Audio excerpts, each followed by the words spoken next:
Mary, rewind a little bit and answer the question I'm sure you've answered a million times because it's been a while now. But summarize your whole run for governor of California. Yeah, I ran for governor of California in 2003 against Arnold Schwarzenegger. In the big recall election, there was 132 candidates, and I placed 10th. So it was very exciting. Okay.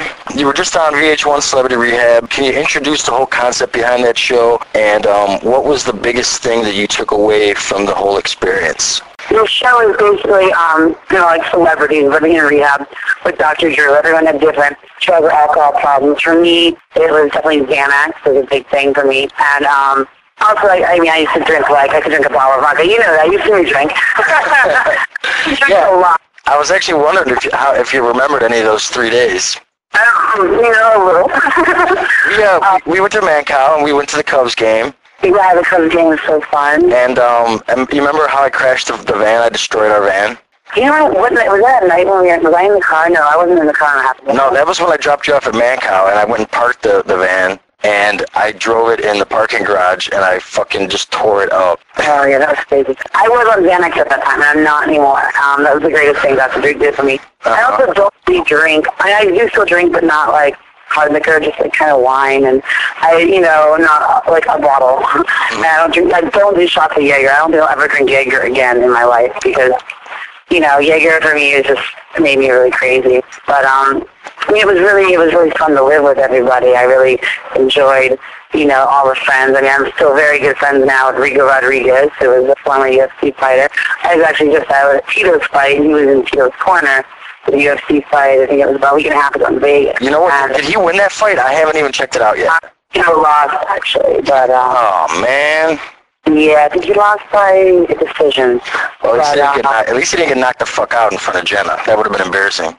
Oh, I know, yeah. It's funny because Jenna was she gets very into watching. I told her, I don't know how I could never, watch. I was nervous for Tito, and I'm not doing it, Uh-huh. I just know because, I'm good friends with Rico, and he's in the corner, and it was, I actually am really into the whole, UFC stuff. I love MMA things.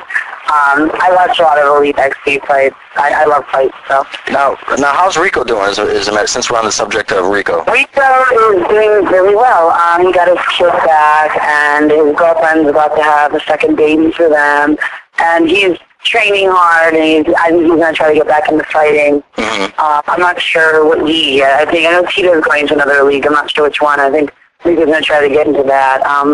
But he's doing really good. He's definitely someone I know I can always count on. If I need someone to hurt somebody for me, I'll call Rico. Okay. To get back to the original question, what was the main thing you took away from it besides the... I don't do porn anymore. So Dr. pretty much changed my life.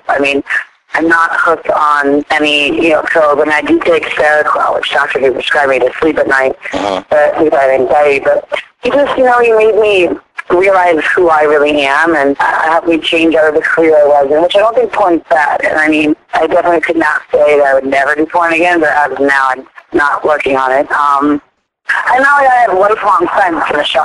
All of us, with the exception of Daniel Baldwin, are all really good friends. You know what? You actually just fast forward to a few questions. I was going to ask you about, one about the porn career, and then the other one about Daniel Baldwin. We'll go to the porn one. So your porn career is pretty much on hiatus as of right now, and you have no plans as of right now getting back into it? As of now, no, but basically, I'm trying to work on a mainstream career. Unfortunately, the mainstream world, the mainstream Hollywood, is not really too accepting of someone being involved in porn. So at least right now, the selling aspect is former porn star, went to celebrity rehab, and that's the angle me and my manager are using. Unfortunately, I can't continue in porn because I won't get any of the opportunities I want. But, if I could continue in porn and still get the opportunities that I want, I would do it. I don't think porn is bad at all, But if nothing happens for me in a year with, stand-up comedy, thing I want to get into, and it's my own show, and I'm working on a book, I just met with the writer and everything, and I have a book agent. If none of that stuff happens, then I probably would go back into porn. So I'm not going to say I officially retired yet because it's not going to be official until I know for a fact I'll never do it again. Okay. And then, without talking too much shit or getting yourself into trouble or making anybody feel bad or look bad, and you don't even have to answer this question if you don't want, but what exactly did go down with the whole Daniel Baldwin thing, and, what was the backlash to it?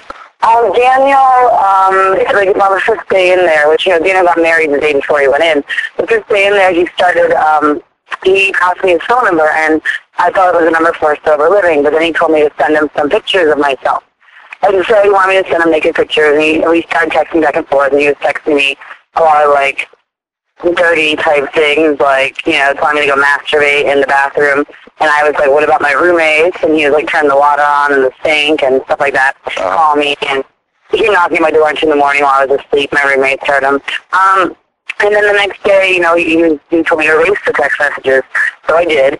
And, which I should not have done. And then he told me later that night that he had to leave because he had a movie role, which he did not get. He just wanted to get out of there, and I think it's because he was starting to feel guilty about his flirting with me and being married, and I think he realized he got himself in a bit of a mess. And then he left, and then I told what happened, and he kind of preyed on my disease, which is, for me, once with guys and sex, that's something that gets me, like, it's kind of like increases one of my diseases of being involved in porn. So he played into that, but I mean, he's also, a very sick person, too. He's been to rehab 10 times, so it's not like he's some healthy, perfect person, even though he tried to portray on the show like he was, like, perfect. He's not. But I don't think there's anything bad about him. He didn't, it's his own disease, too. Unfortunately, he hates me, but oh well. Okay, I'm curious how exactly the casting of that show came about. I mean, it would be kind of like grim to say that, VH1 held auditions for something like that. I mean, how do they find everybody? And I mean, well, right now they're starting season 2 in 2 weeks, so I've definitely been part of the whole. Because my manages people who are going on season 2, so I've been watching the process. I mean, basically they put a call out to different managers and agents, like, hey, do you have any clients that have drug and alcohol problems and who want to get help and get paid for it? And so for me, I didn't have a mainstream manager or agent at the time, but I was good friends with China, and they approached China for the show, and originally she did not want to do the show, but she told her manager to call me because she knew I had a Xanax and alcohol problem. And so I was just grateful because I knew I think I would have died if I didn't get help. And I cried when they told me about it. I was so, like, excited and grateful. I think they just contacted different managers and agents, and it was definitely, they do have trouble casting me. Like, this season, they're still short a girl, and I would love to go back, but unfortunately, I'm not, like, that messed up anymore. But, That's good. Yeah, that's good. Did you say unfortunately or fortunately? I want to go back because I think I could still get some more help, and honestly, it's going to be so much fun. They've got Sean Stewart, Aaron Carter, Stephen Adler, Heidi Fleiss, Rodney King. Good, interesting group of people in there. Oh, wow. Rodney King, huh? Yeah, Aaron Carter, too, is going to be crazy. Yeah, wow. Now, on the same subject, how difficult is it, because I actually just recently got sober, too. I was having some major drug problems, too. How difficult is it to stay sober when the nature of your business is so full of temptation, just by default? It's really, really hard because, I get called out to go to a lot of different parties that are good press events, and there's always alcohol, which is why I still do drink some, because I did try to be completely sober for a while, but it was hard to be completely sober in the surroundings I'm in, so it's definitely hard. Yeah, I think the only way I'd be completely sober is by, like, I think once I have a family and I'm not living in LA, then I would, but it's hard. Being in Hollywood and everything, it makes it very difficult. There's always a lot to do, Yeah. I actually I had to take myself out of the whole strip club environment just to get clean, and that's what I did. I still do strip club appearances, so I'm still in that scene. Still doing the strip club scene? I am, and right now that's a big source of my income still, is appearances. But, I'm working on trying to get out of that, too. All right, well, this was a good interview, babe. I really appreciate it. Thank you. I'll wrap it up. I know you got to get back. So do you have any final words? You want to say hi to anybody? You have anything else you forgot to promote? Thank everybody for supporting me, and just go to my website, marycarey.com.